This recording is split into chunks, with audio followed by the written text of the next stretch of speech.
wabarakatuh. Selamat pagi semuanya. Lebih dahulu, sebelum kita memulai pembelajaran pada kesempatan kali ini, kita berdoa menurut agama dan kepercayaan kita masing-masing. Berdoa dipersilahkan.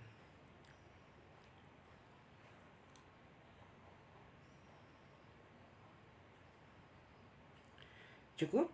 Terima kasih. Semoga dengan diawali doa, aktivitas kita bernilai ibadah dan diberikan kelancaran untuk kegiatan kita yang selanjutnya. Baik, di pertemuan yang sebelumnya kita sudah belajar terkait dengan budaya dan masyarakat, di mana eh, budaya itu lahir dari adanya suatu aktivitas di masyarakat. Budaya tidak lepas dari adanya masyarakat, dan masyarakat itu dalam beraktivitas, dalam kegiatan bermasyarakat, bersosialisasi juga pada akhirnya menghasilkan suatu kebudayaan. Nah, di materi yang akan kita pelajari kali ini, kita akan melanjutkan pembelajaran terkait dengan lembaga pemasyarakatan atau lembaga sosial.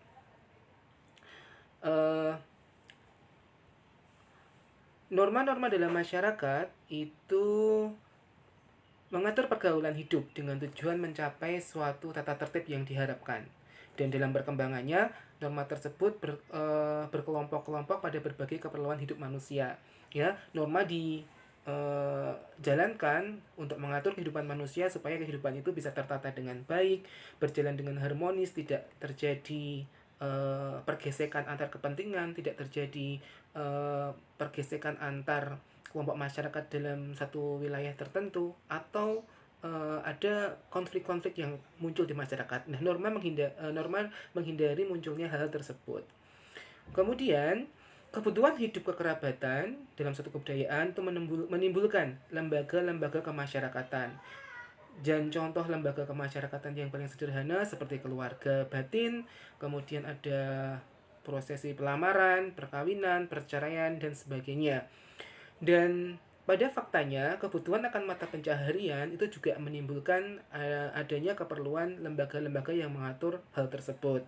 Oleh karena itu, kemasyarakatan seperti pertanian, peternakan, koperasi, industri, dan lain sebagainya juga memiliki hal yang sama, butuh suatu pengaturan, dan pengaturan itu dinaungi atau dijamin dengan adanya suatu lembaga yang menaungi kepentingan tersebut.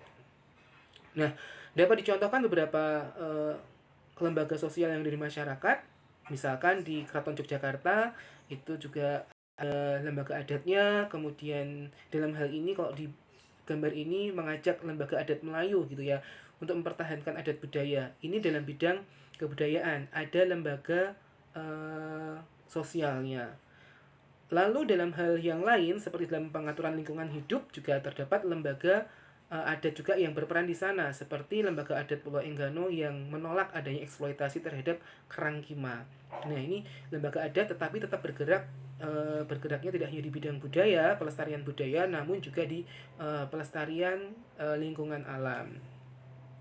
Nah, kebutuhan akan pendidikan, tadi kan sudah ada kebudayaan, lingkungan alam, dan dunia pendidikan juga sama, menimbulkan beberapa lembaga kemasyarakatan atau lembaga sosial. Contohnya muncul pesantren, kemudian muncul taman kanak-kanak, kemudian sekolah dasar, sekolah menengah, perguruan tinggi, dan lembaga-lembaga pendidikan yang lain.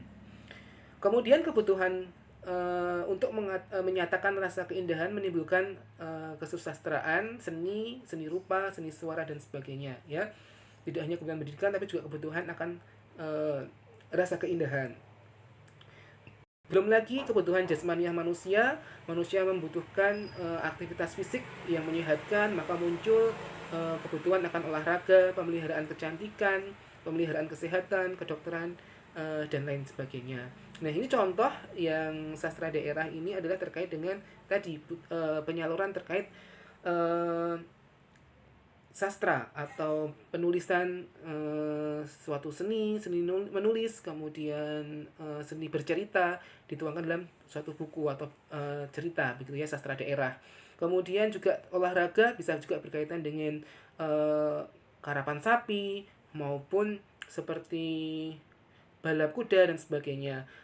Dan dalam olahraga tradisional zaman dulu yang dilahirkan dari nenek moyang, ada olahraga yang lain juga seperti olahraga apa ini coba ya, masih pada main olahraga seperti ini enggak pada waktu kecil ya? Ini adalah satu contoh olahraga tradisional seperti gobak sodor, kemudian main bakia gitu ya, kemudian tarik tambang, terus lagi egrang. Nah itu lembaga-lembaga yang kemudian dibutuhkan untuk pelestarian terkait dengan olahraga-olahraga kesehatan seperti ini. Meskipun ini olahraganya masih bersifat tradisional. Kalau organisasi yang sekarang olahraga lebih modern ya bisa saja kemudian seperti PSSI yang menangani bola, kemudian PBSI yang menangani bulu tangkis, PBFSI gitu ya, terkait dengan voli. Nah, dalam hal adat pernikahan itu juga ada lembaga adatnya, seperti misalkan nguri-uri atau melestarikan adat uang Japui dalam suatu adat yang unik untuk menikahi laki-laki di Padang Pariaman. Uang Japui atau uang jemputan merupakan uang yang diberikan kepada dari pihak perempuan, mempelai perempuan yang diberikan kepada pihak laki-laki dalam tanda petik bukan untuk membeli tapi untuk menghormati laki-laki yang sudah dipinang menjadi suami dari mempelai perempuan, dan keluarga laki-laki diharapkan ikhlas untuk melepaskan sang anak laki-lakinya untuk menjadi suami dari mempelai perempuan tersebut. Istilah uang jabu kan uang penjemputan, di mana laki-laki di adat Padang Pariaman ini itu dijemput untuk kemudian menikah dengan mempelai perempuan, menjadi tamu baru di pihak keluarga perempuan, karena adat Padang Pariaman itu menganut matrilineal atau menganut garis ibu. Ya.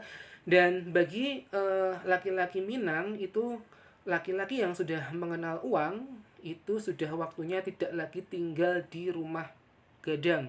Ya, mereka harus menyebar atau tinggal di luar rumah, bisa tinggal di musola, tinggal di surau dan sebagainya. Dan ini yang juga melatar belakangi kenapa laki-laki Minang itu senang merantau, tetapi mereka tetap memegang teguh adat budaya mereka, ya, menikah, adat untuk kembali ke kampung halaman, menikah juga masih melestarikan adat yang berlaku di di lingkungan mereka, lingkungan budaya mereka, ya. Itu laki-laki yang sudah mengenal uang atau sudah bisa mencari nafkah sangat diharapkan untuk tidak tinggal lagi di rumah gadang. Sebaliknya perempuan itu masih sangat dijaga, pergaulannya terbatas, tinggal di dalam rumah gadang, dan betul-betul ini dianggap sebagai suatu bukan kungkungan namun sebagai suatu penghormatan kepada kaum perempuan, karena perempuan itu merupakan kelompok yang harus dilindungi. Nah, ini juga beberapa lembaga adat yang menjaga tradisi dari beberapa contoh tadi ya. Kalau ada Japuik di Minang, di Kampung Limbah, Linggang Melapeh itu ada juga tradisi pernikahan dengan tradisi khusus seperti ini ya. Ada menu-menu khusus dan pakaiannya pun juga unik seperti itu. Laki-lakinya pakai rompi seperti itu, kemudian celananya itu celana pendek. Ya, kalau di Jawa kita mengenal adanya kembar mayang ya. Ada satu tradisi bahwa ada kreasi dari janur yang kemudian diletakkan di samping kiri kanan dari dari kedua mempelai pengantin ya. Ini tujuannya adalah merepresentasikan atau menggambarkan terkait dengan kedua orang mempelai yang akan menikah dan diharapkan akan langgeng, kemudian akan hidup bahagia seperti itu.